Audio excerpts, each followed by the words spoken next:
鏡頭換來看國外，今年1月，和美軍壓去美國的委內瑞拉前總統馬杜羅翁仔某因兩個人涉嫌毒品、恐怖主義等等4大罪名，會佇咧明年6月初1正式來審判。那總這罪名有成立，相當可能在規世人攏坐監。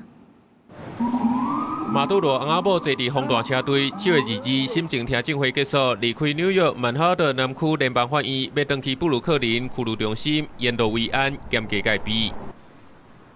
進前，馬杜羅甲太太弗羅雷斯是穿一領黃色的衫出席聽證會，針對馬杜羅翁仔某毒品、恐怖主義、錯誤向美國輸入酷國機、使用火藥武器等4項聯邦重罪，法官是宣布2007年6月初1正式宣判。歡迎外口大陣的民眾，有人是提標語支持馬杜羅，也有海外委內瑞拉僑民認為馬杜羅有罪。The United States does not have the interests of the Venezuelan people in mind. All it wants is the oil, it wants the natural resources, that's all it's interested in. And our government should not have the right to go in other countries and kidnap,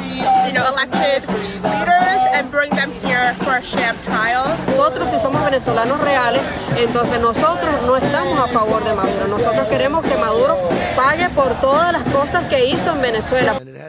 美國總統川普一再強調，馬杜羅不是合法的總統，伊是一個大毒頭。美軍今年1月發動逮捕起訴，是一場比較的外科手術執法行動，就是要阻止大量的酷機流入美國，毒害美國人。所以馬杜羅來接受美國法律的審判。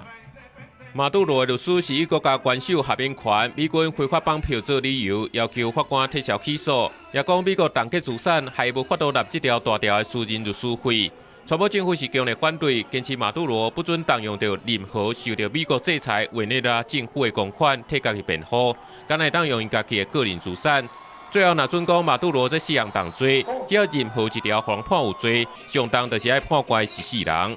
公視新聞，景元慶編譯。